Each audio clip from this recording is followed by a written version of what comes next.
today I am going to be showcasing some of the best crew skill perks that you will be able to use on all of your tanks so you too can get marks of excellence, so you too can perform better and just be at the same level, if not better, than most people in the world of tanks if you haven't got the right setup on your commander perks. So without further ado, we'll go through every single skill and therefore we can then hopefully give you an idea as to which ones you should be picking on various different tanks. Primarily, there are a few core crew skills that you should be using on all your vehicles, but we'll get into the nitty gritty with specific perks for specific tanks in a later video. But at this point, let's have a look and see what we need.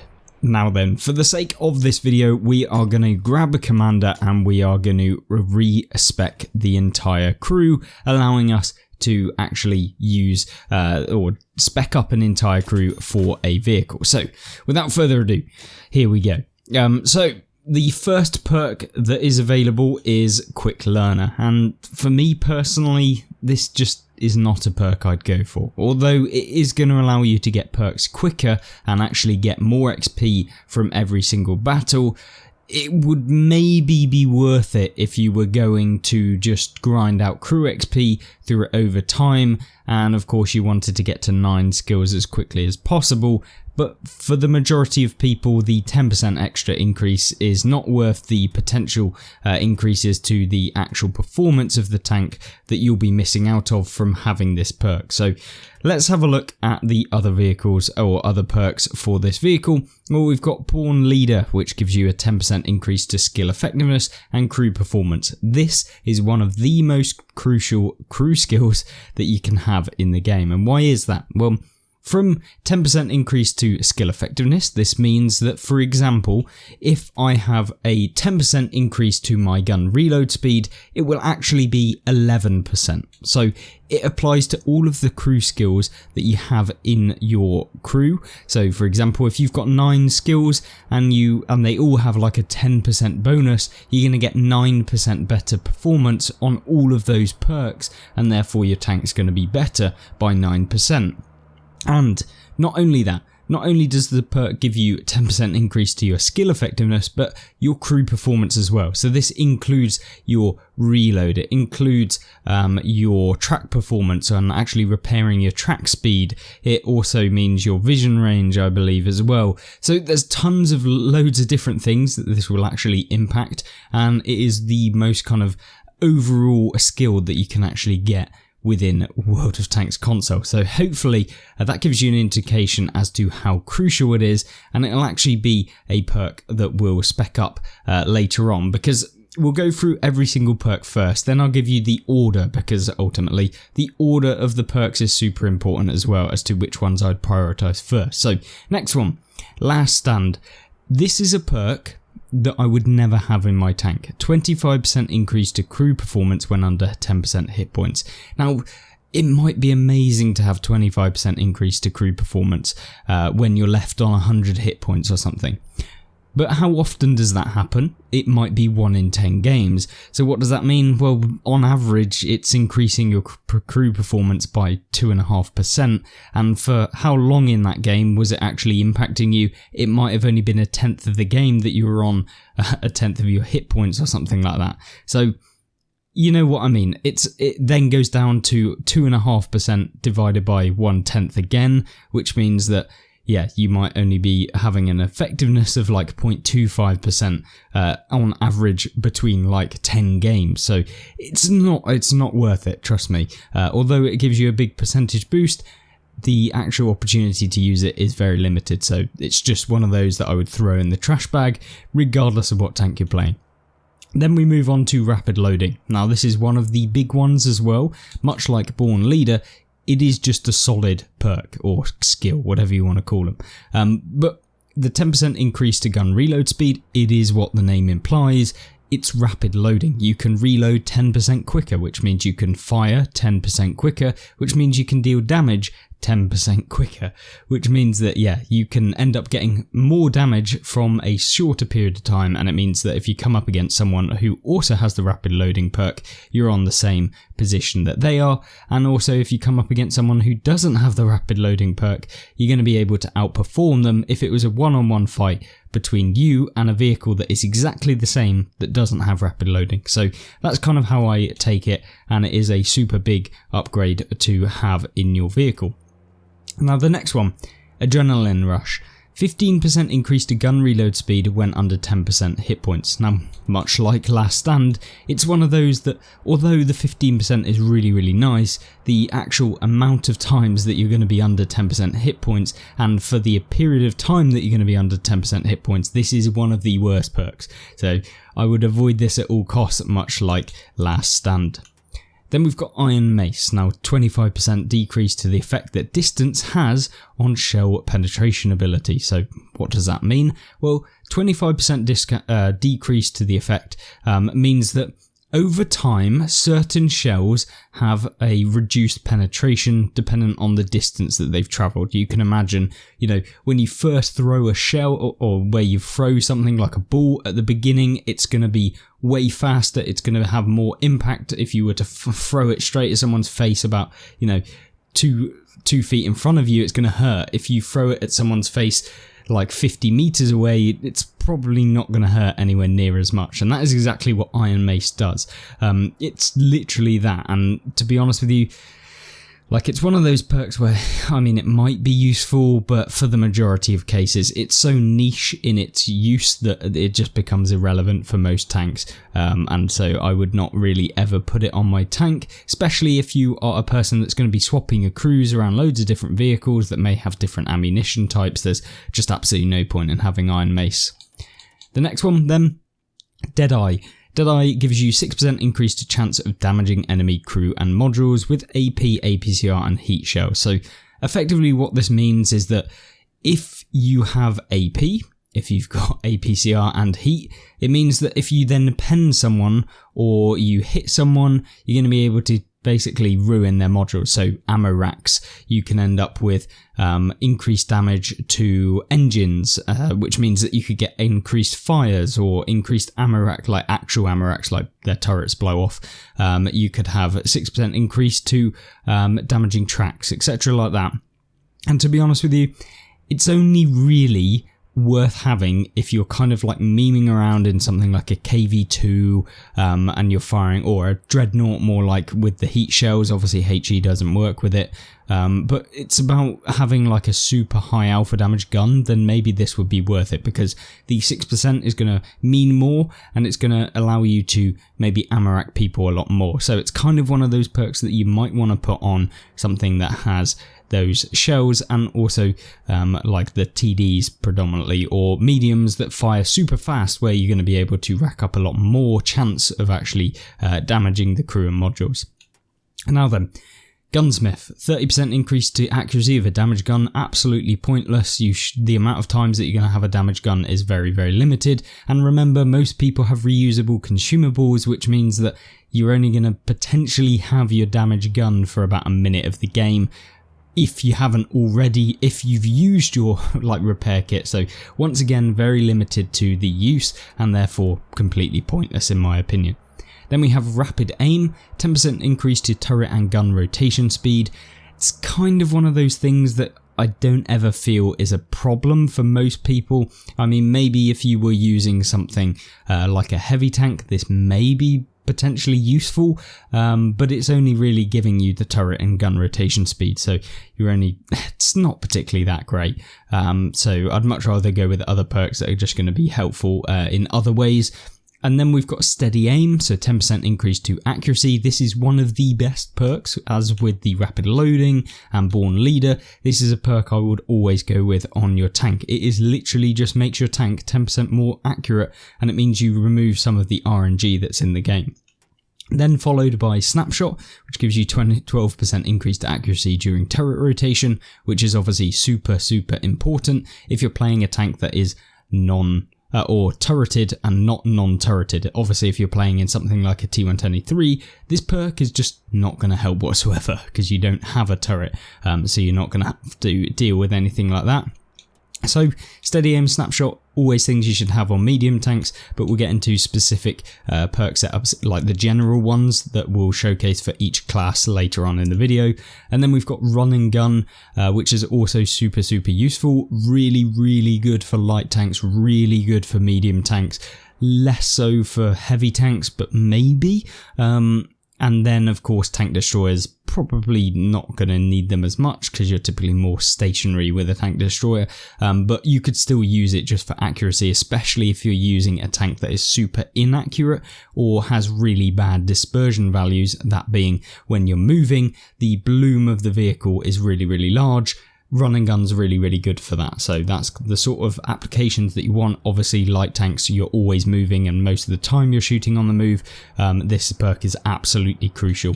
Then we have clutch braking, which is potentially useful for something like if you were playing a Maus, a VK1001P, any of the King Lurvers, that sort of thing.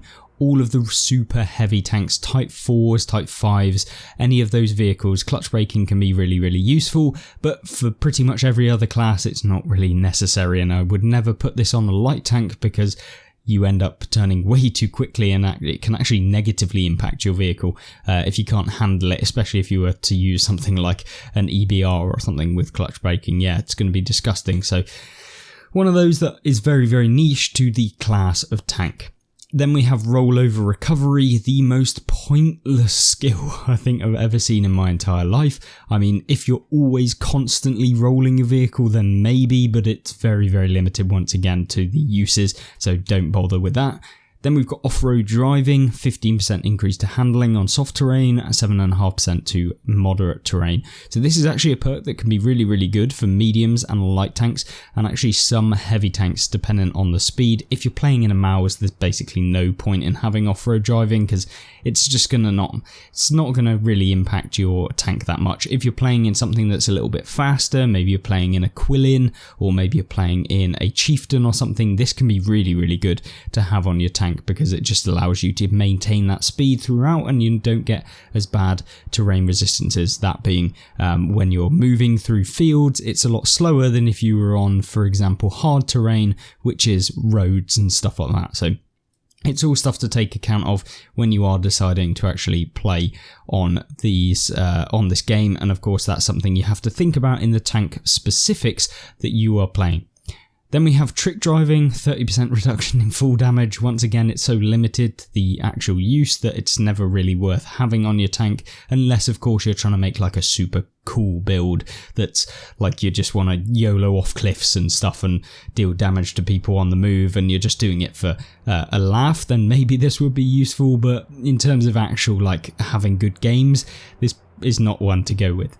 Then silent driving. This is a perk that is really good for medium tanks and tank destroyers, because what it does is that when you typically move with any vehicle other than a light vehicle, you will reduce your camo factor when moving. So if you can basically negate how much of your camo you lose when you're moving around, then you will basically stay undetected a lot easier, which means that this is a perk I will always use on any of my medium tanks that I'm trying to get spotting damage, or I feel is going to be beneficial for me to remain undetected. If it's more of a kind of sniping medium, then that is what I want to go with. Same as a TD, I will always pick this. If it's a kind of stealthy TD, if it's like a Badger or something, it's probably not worth having because you're most of the time up close and personal, trying to deal damage as quickly as possible, and therefore sniping at the back is going to be one of the worst things that you can do. And even worse would be to just try and remain undetected when you're trying to move using silent driving. I mean, that's my personal opinion. Some people will use this on every single tank. It's not worth it on heavy tanks because they actually get no like negatives because their camo is always terrible. Like as in it's always max, and so moving literally doesn't do anything because their camo is so bad anyway. Then we have Camo Expertise. This is a vehicle perk or a crew skill that I always use on every single medium tank or light tank that I play, and tank destroyer. I probably wouldn't use it on a heavy tank, but sometimes it even is worth using on heavies to just increase your undetectability so you can maintain vision and actually spot some of the mediums that would otherwise just remain undetected when they detect you. So it's basically one of the good perks to have on vehicles with okay view range, or you're trying to boost up the view range of these, because effectively it negates the enemy view range by 10%, if that makes sense. Then we have muffled shot, really good for fast firing mediums or tank destroyers or light tanks, because it allows you to reduce the kind of negatives of firing, because camo, well, as works, when you fire it will bloom out your circle so people can spot you a lot easier. So you probably had this scenario in World of Tanks whereby you see someone in front of you, you're not spotted, and then it goes off, and then you fire, and then you suddenly get spotted. That's because when you fire, your camo rating gets terrible, and that is what muffled shot reduces. So by 35%, it reduces that kind of bloom of the spotting circle or radius at which you'll get spotted by 35%. So it's really nice, and that's kind of one of the things I use. Then green thumb, this is probably more for light tanks and like proper spotting mediums. I probably wouldn't use it on most medium tanks because there are other perks that I feel are more beneficial, but potentially using it on kind of the more stealthy mediums, and of course every single light tank, because it increases your vehicle's camo when you're in a bush. Obviously that's very limited for some tanks. If you're not in a bush for most of the time, then it's probably not going to be worth it. The heavy tanks just should not have this whatsoever, because you shouldn't be camping in a bush in a heavy tank, and if you are doing that to the point where it warrants having green thumb, you're playing heavy tanks completely wrong. So yeah, there's no point in having green thumb, and don't try and justify it by saying that, oh well, I'm always in a bush in my heavy tank. Well, maybe you shouldn't be in a bush all the time in your heavy tank. So that's my opinion on green thumb. Really good for mediums and light tanks with great camo, or you are trying to get good spotting damage. Then we've got Sixth Sense. This is by no means a perk that's optional. This is a perk or skill that you will have to have on every single one of your tanks. You shouldn't have this every single day of the week, and that's why it will be the first perk that we add to this list, and it should always be in that order. Sixth Sense, the most crucial perk that you need in World of Tanks. Then we have situational awareness. This is another perk that is super good and increases your max view range by 6%. So this is really nice for light tanks, mediums, and even heavy tanks, to be honest, just to have the extra view range to spot anyone that's trying to spot you, or people that would have remained undetected and still spotted you. The 6% can then mean that you spot them back when they fire at you, or vice versa, etc. So this is really good perk to have, and it's one I would have on my mediums, heavies, and light tanks and tank destroyers. So yeah, pretty much everything. Comms technician, pretty much pointless. Gives you increase to radio range, so you can see enemies from further away, but most maps are not like super big to the point where that's really going to be a problem. And 20% increase to radio range of nearby allies, so if someone's close to you, they can also get the benefits of you having it. But yeah, not really a perk that's or skill that's actually worth it. Then we've got marked target. This is really good for mediums and light tanks. This will basically mean that the opponent that you spot will be kind of available to see. They will be detected for 3 seconds longer. So this is really good. It allows you to kind of get the upper hand on opponents, and it will mean that if you both break contact from each other in terms of view range, so if you can't see each other and you have this perk and they don't, you'll be able to see their movement for 3 seconds longer than what they would be able to see where you're moving to. So it can be really good in those sorts of scenarios, and it's kind of really good for light tanks, because obviously having the extra 3 seconds of them being spotted allows you and your teammates to know where they are, and therefore potentially get extra shots into this person without them like them going undetected and avoiding the shell, etc. Then we have supply conservation.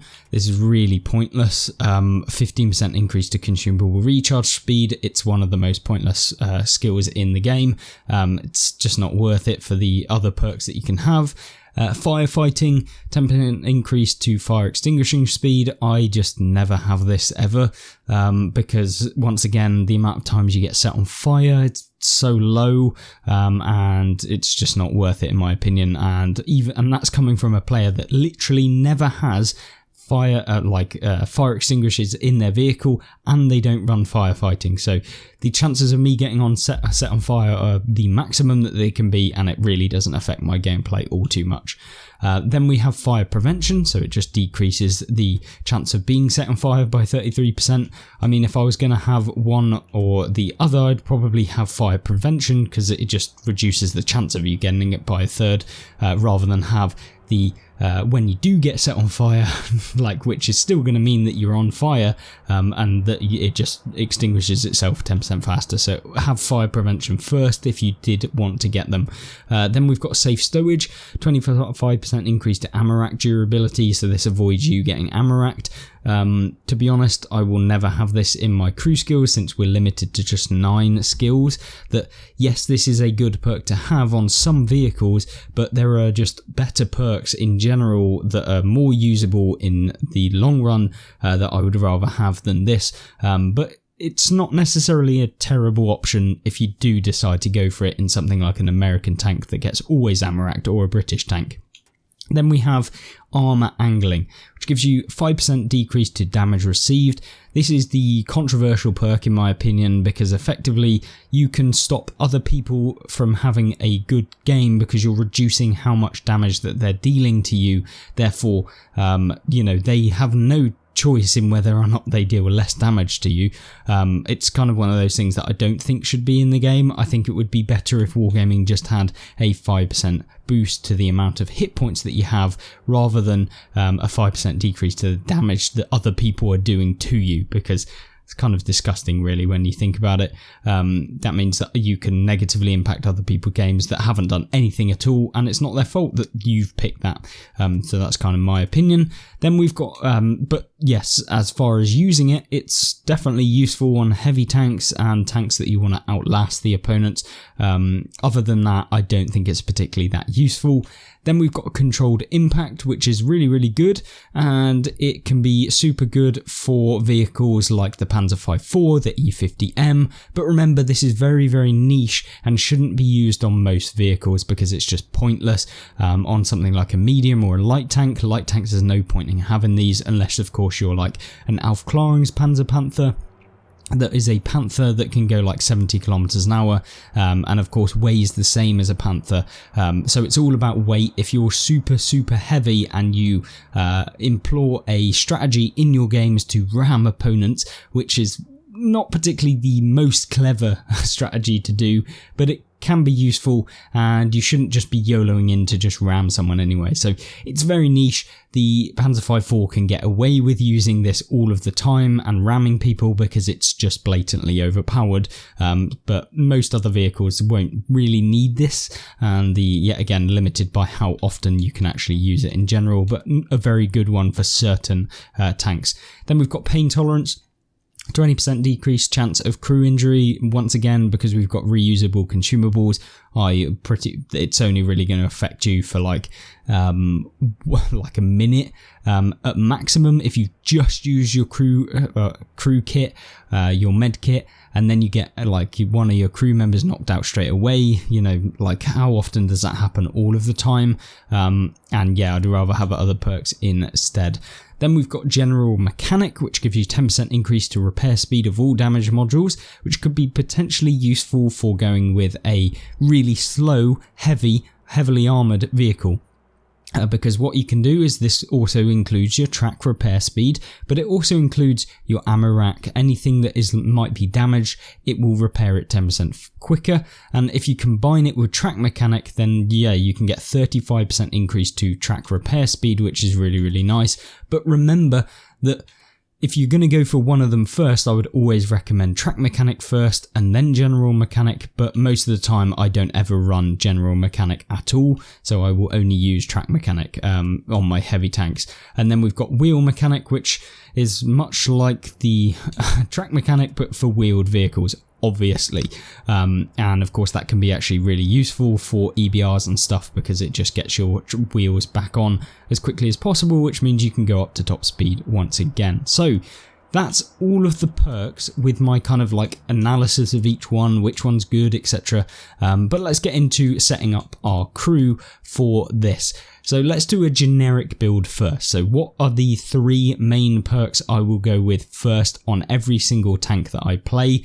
Well, it will be Sixth Sense, like we've already picked. It will be then Born Leader, which gives us that really amazing boost all round.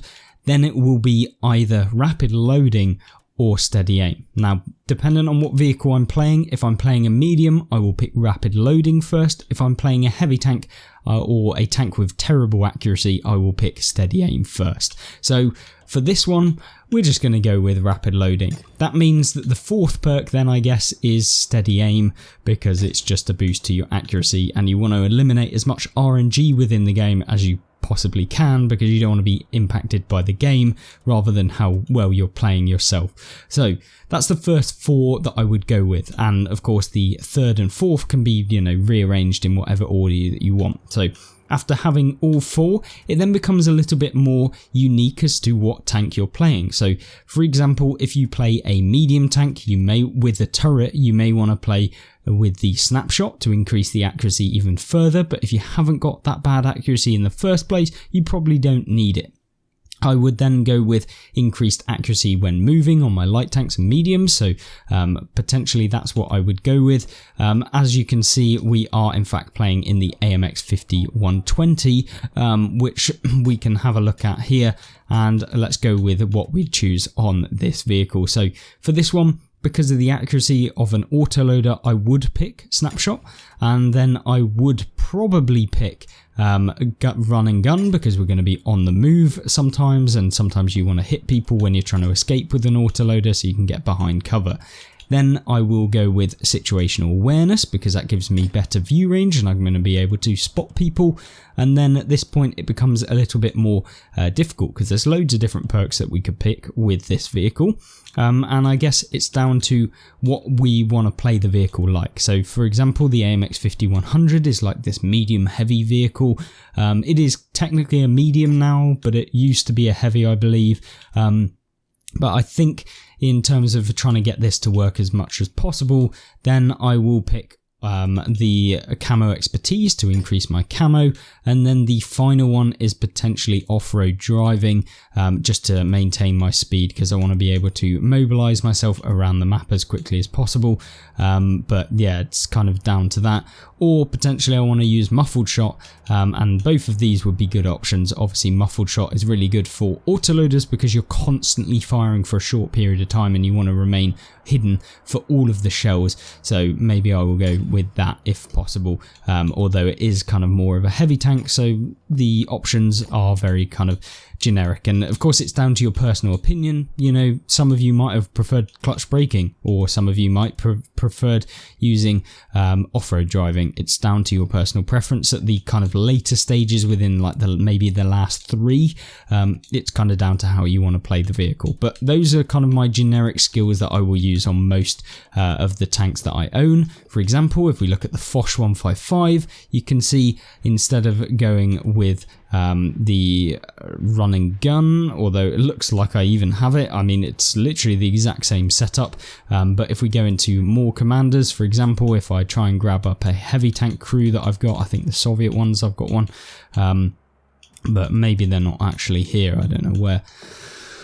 We can see it, but let's have a look at the commanders. Hopefully it showcases them now. So for example, on the Object 279E, we have got armor angling to reduce the amount of damage we receive. I've also got controlled impact because I was using it on the IS-7, which can make use of controlled impact and it's kind of fun to play with. Obviously steady aim, really important. This is not the order that I would get it, but it's just because I knew what I wanted to get before, so it didn't matter. I was just going through and picking the ones as the pages were going going on. But yeah, these are the perks that I will always have on my heavies pretty much. And the perk system in World of Tanks is pretty like generic. You don't really need to have a whole lot of different perks. They usually are very similar regardless of what vehicle you're playing in, and it's only really like maybe the last 3 perks that you change all too much. You can see here we've got track mechanic on the Scorpion in this vehicle. Yeah, so it's just generally just picking the crew skills. Obviously the main part is just removing some of the vehicles that you, or the perks that you think are going to be bad for the vehicle that you're playing, and that's kind of my recommendations. But other than that, I hope this video wasn't too long, but it also went in depth as to which perks you should be having, the kind of perks that are useful for various different tanks, and hopefully that gives you a good idea as to how you too can get your tank working as good as possible. And of course, if you haven't checked out some of the other how to get better at World of Tanks, some of the guides that we've got, then I highly recommend you check out the playlist that is on screen right now, and I hope you're joining there. Goodbye.